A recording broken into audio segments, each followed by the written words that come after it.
H K Barad cooking ચેનલમાંથી બોલું છું. આજની મારી રેસીપી છે ફરાળી સાબુદાણાના પાપડ.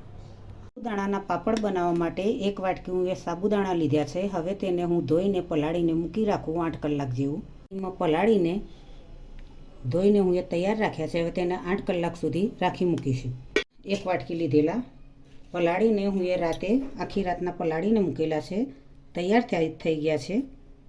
હવે સાબુદાણા લીધા હતા. હવે 1 વાટકી પાણી ગેસ ઉપર મૂકીશું. તેમાં 1 ચમચી તલ એડ કરીશું.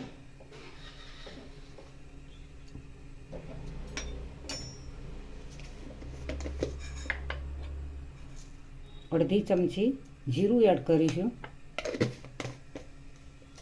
મીઠું એડ કરીશું. હવે તેને સાલ ઉતારી છીણી દેવાના છે. નોર્મલી ગરમ થઈ ગઈ છે તો તેમાં પલાળેલા સાબુદાણા અંદર એડ કરીશું.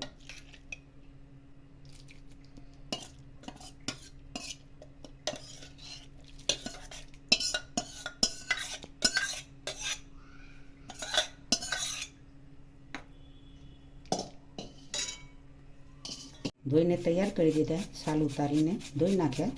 હવે તેની છીણ તૈયાર કરી દઈશું.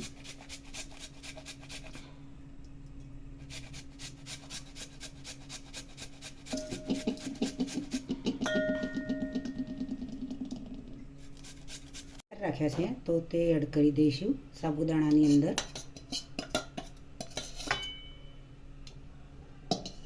હવે 10 મિનિટ જેવું થવા દઈશું ધીમા શેક પર. ફરાળી સાબુદાણા અને બટાટાના પાપડ આ રીતે કરવાના. હવે તેને ધીમે ધીમે થવા દો. સાબુદાણા બિલકુલ આખા દેખાતા નથી, ભાગી ગયા છે. બટેટાની છીણ પણ બફાઈ ગઈ છે. હવે થોડી 5 મિનિટ થવા દઈશું. થોડું ઘટ થવા દઈશું જેથી પાપડ સરસ થાય. એટલા હજુ. હવે તેમાં લીલા ધાણા કટિંગ કરીને એડ કરીશું જેથી કરી પાપડ સાબુદાણાના ટેસ્ટી બને.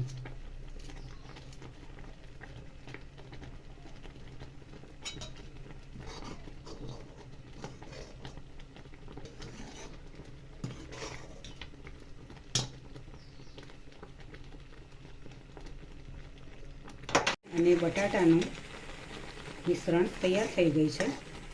થોડું ઘટ પણ થઈ ગયું. સારી એવી થિકનેસ આવી છે. હવે તેને ગેસ બંધ કરી દઈશું.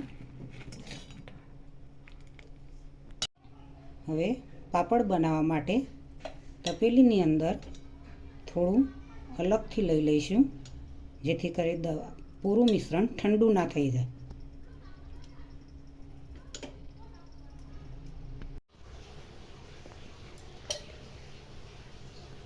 આ રીતે પ્લાસ્ટિક પર થોડું થોડું તેલ લગાવી દઈશું જેથી કરી સાબુદાણાના પાપડ પ્લાસ્ટિક પર ચોંટી ના જાય.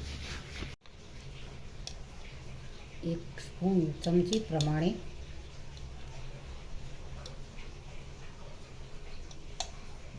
મિશ્રણ લેવાનું.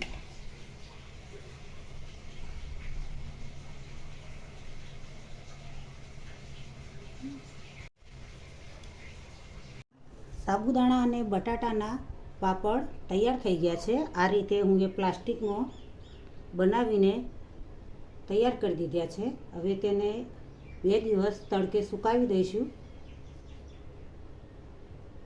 સૂકવીને રાખ્યા છે. થોડા સુકાઈ ગયા છે. હવે 1 દિવસ રવા દઈશું. સુકાઈને તૈયાર થઈ ગયા. હવે તેલમાં તળવાના. તળી દઈએ.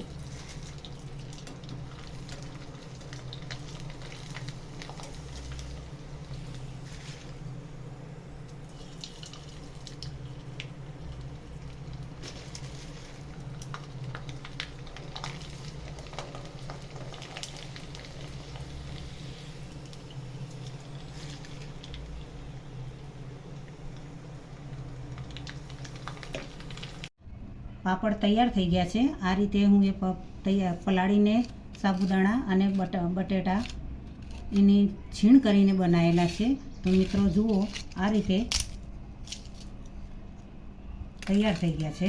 તો આજનો વિડીયો મારો જોઈને તમે મારા વિડીયોને સબસ્ક્રાઈબ કરજો, મારી ચેનલને લાઈક કરજો, શેર કરજો, બને તો કોમેન્ટ કરજો.